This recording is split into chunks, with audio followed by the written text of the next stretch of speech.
Everyone, and welcome back to Granny Knows AI. I'm Fiona, and today I wanted to show you one of the biggest mistakes I see beginner digital product makers make. They get excited about an idea, spend hours creating a beautiful clip art pack, and only then discover that hardly anyone is searching for it, or that the market is already flooded with almost identical products. I've been guilty of doing exactly the same thing. So these days, before I create a single image, I always validate the niche first. Today we are going to do that together using a real example. Our niche is Vintage Halloween Clipart. By the end of this video, we'll know whether it's worth creating, what customers are looking for, style we should choose, and how I'm planning my own 30-piece clip art collection. Let's get started. Before we open Etsy, I want to explain something important. Research isn't about copying other people's work. It's about understanding the market. Think about opening a little gift shop. You wouldn't buy hundreds of products without first finding out what your customers actually want to buy. The better your research, the better your products, and the less time you'll waste making things that don't sell. The first place I always start is Etsy. I'm searching for Vintage Halloween Clipart because I want to answer a few simple questions.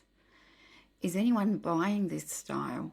What kinds of products appear on the first page? How are successful sellers presenting their collections?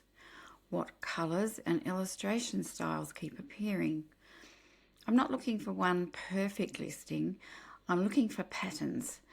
As I scroll through the results, I can already see several things repeating.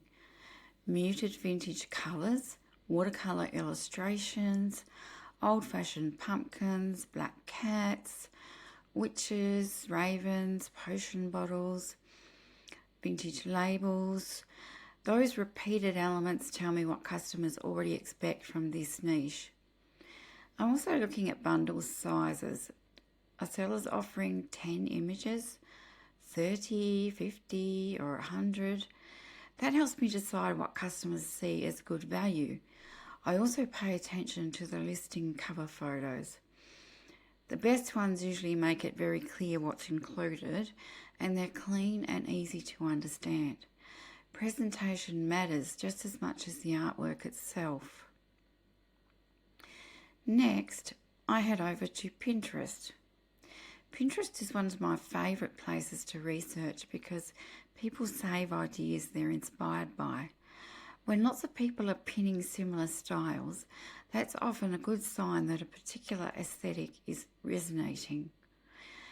Here I'm not thinking about products, I'm thinking about mood. What colours keep appearing? Are the illustrations whimsical or spooky? Bright or muted? Cute or elegant?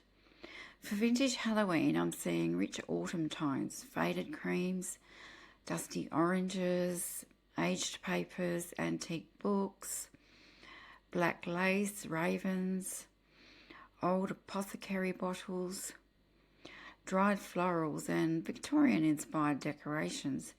These images help me build a visual direction before I even think about creating the artwork. Next, I like to visit Creative Fabrica. Creative Fabrica gives me another perspective because it's full of digital assets created by designers from around the world. Again, I'm not looking for something to copy. I'm looking for opportunities. Are there lots of similar bundles? Are they professionally presented? Do they all contain the same subjects? Or are there areas that haven't been explored very much? Sometimes the opportunity isn't finding a brand new niche. Sometimes it's simply creating a better collection with stronger branding and a more cohesive style. So now it's time to brainstorm. This is where I bring in ChatGPT. Rather than asking it what will sell, I ask it to help me generate ideas for a cohesive collection. For example, I'll ask for 100 clip art ideas that all fit within a Victorian vintage Halloween theme. The goal isn't to use every suggestion, the goal is to make sure my collection feels complete. Very quickly I can build a list of objects, florals, decorations, animals. Now comes the most important decision. This is where many beginners go wrong. They try to include everything, like pumpkins, ghosts, skeletons, candy, monsters, haunted houses, bats, cute characters, scary characters. Everything ends up mixed together. Instead, I want my collection to feel like it was painted by one artist for one purpose. So I'm narrowing my direction to Victorian vintage Halloween. Soft watercolour, muted colours, tea-stained elegance, old books, vintage florals, antique apothecary objects, black cats, ravens, beautiful pumpkins. Everything belongs together. That's what makes a premium clip art collection. Now I can plan my pack. Rather than randomly generating images, I decide exactly what I want to include.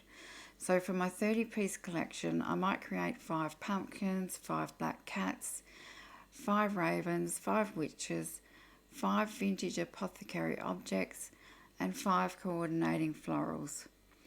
Planning like this keeps the entire collection balanced and gives customers plenty of variety while maintaining a consistent style. Once my planning is complete, I move on to Clip Art Architect to refine my prompts and organise the collection. This saves a huge amount of time because I'm thinking about the collection as a whole rather than creating one random image after another. After that, I'll generate the artwork inside Artistly, keeping the prompts consistent so every piece looks like it belongs in the same set. When the artwork is finished, I clean everything up in Photopea.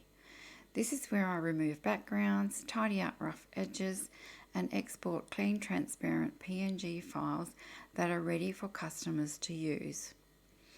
And finally, I'll bring everything together in Canva to create my Etsy cover image, preview images, and promotional graphics.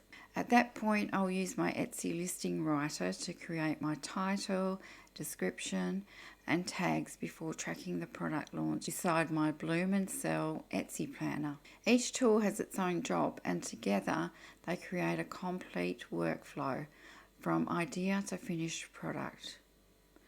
So, is vintage Halloween clip art worth making?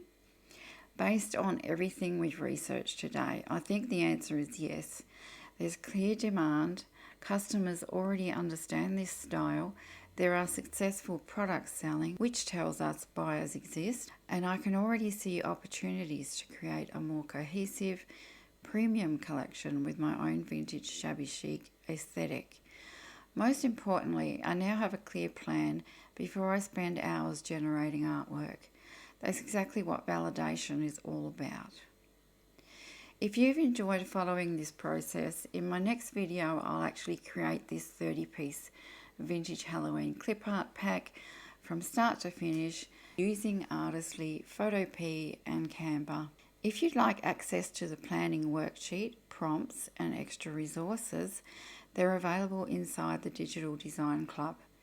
If you found this video helpful, I'd really appreciate it if you gave a thumbs up, subscribe to the channel and left me a comment telling me which niche you'd like me to validate next. Thanks so much for watching, and I'll see you in the next video.